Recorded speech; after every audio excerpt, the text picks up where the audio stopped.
एक प्रावधान है 11, और मैं आपको स्पष्ट कर दूं कि 11 के बारे में उच्चतम न्यायालय ने आज कुछ नहीं कहा अपने आंतरिक आदेश में, लेकिन हमारी दलील होने वाली है, ऑलरेडी है, और विस्तार से सुनेंगे तो होगी। तो मैं जैसा मैंने कहा कि मैं आपको सिर्फ एक अपना पक्ष और तर्क रख रहा हूं, मैं किसी रूप से पूर्व निर्णय नहीं देना चाहता किसी चीज़ के ऊपर। हमारी दलील ये है कि एक प्रावधान है 11, उसमें 100% नामांकन का प्रावधान कर दिया है, यानी चुनावित कैटेगरी को हटा दिया है। नामांकन कौन करेगा? प्रदेश सरकार। जब 100% नामांकन होगा तो क्या रही स्वायत्तता की नाम, क्या रहा संस्थापिक स्वायत्तता, क्या रहा स्वतंत्रता? ये एक मुद्दा है। तीसरा मुद्दा जिस पे आज माननीय उच्चतम न्यायालय ने प्रतिबंध लगाया है और हम उसका पुरजोर तरीके से स्वागत करते हैं, वो हैं दो प्रावधान 9 और 14। 9 डील करता है एक केंद्र की काउंसिल से। उस काउंसिल में अभी तक ये याद रहे, अभी तक जो कानून चल रहा था 2013 का था, उससे पहले 1995 का था जिसको 13 ने संशोधित किया। उसके भी पहले और 13 तक के अभी भी जो कानून चल रहा है, क्योंकि ये तो सिर्फ एक अमेंडमेंट है, संशोधन है, कानून अभी भी 95 वाला है, हमेशा पूर्णतया 100% मुसलमान ही वक्फ पे रह सकते थे। और इसमें कोई ऐसे आश्चर्य की बात नहीं है। हमने पार्लियामेंट में और बाहर भी कई आपको उदाहरण दिए।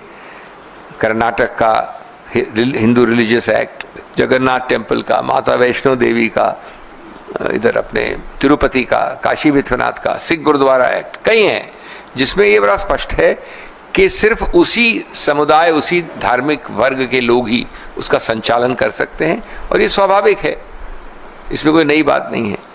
तो ये दो प्रावधान हैं 9 और 14।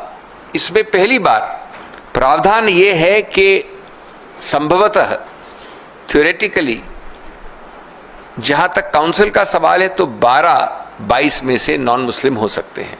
मैं आपको संक्षिप्त में बता रहा हूं कि है तो प्रावधान बड़ा लंबा चौड़ा और विकसित, लेकिन 22 टोटल हो सकते हैं, उसमें से 12 तक नॉन मुसलमान हो सकते हैं।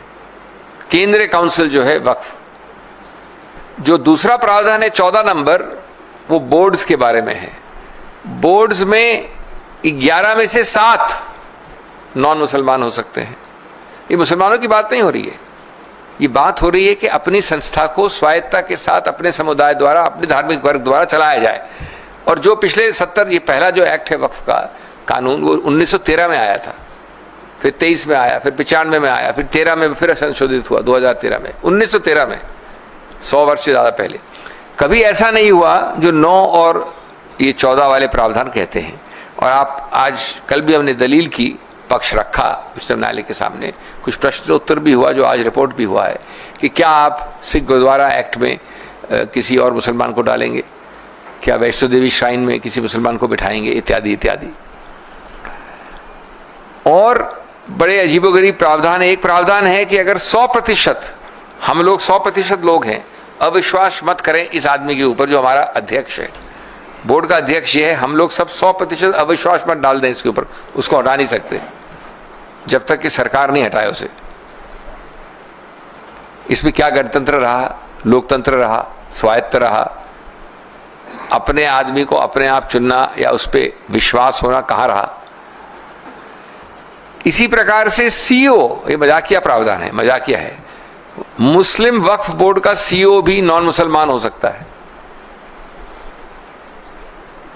सीईओ को आप कई नामों से बुला सकते हैं, जो मैनेजर कह लीजिए, जो दिन प्रतिदिन काम चलाता है। गुरुद्वारा कमेटी के प्रबंधक होते हैं कई सीनियर वरिष्ठ, वो सिख ही नहीं हो। ये प्रावधान है सीईओ के बारे में। और ये बता दूं मैं आपको कि पहले सब प्रावधान इसमें विपरीत थे इसके। एक सबसे महत्वपूर्ण प्रावधान, तो अभी तक जितना मैंने बोला उसमें 2 मामलों में उच्चतम न्यायालय ने प्रतिबंध लगाया है आज। अभी तक जितना मैंने बोला उस पर बात कर रहा हूं, 9 पे और 14 पे। और कहा है कि 9 और 14 की जो आज की स्थिति है, अस्तित्व है, उसको आप अगली तारीख तक या आगे तक, जब तक की अनुमति नहीं आए कोर्ट की या बदलाव नहीं आए इस आंतरिक आदेश में, तब तक आप उनके अस्तित्व को नहीं बदल सकते। नियुक्तियां या रिक्त स्थान को भरना या अदला बदली करना नहीं कर सकते आप। तो इन 2 पे तो आज ही हो गया है।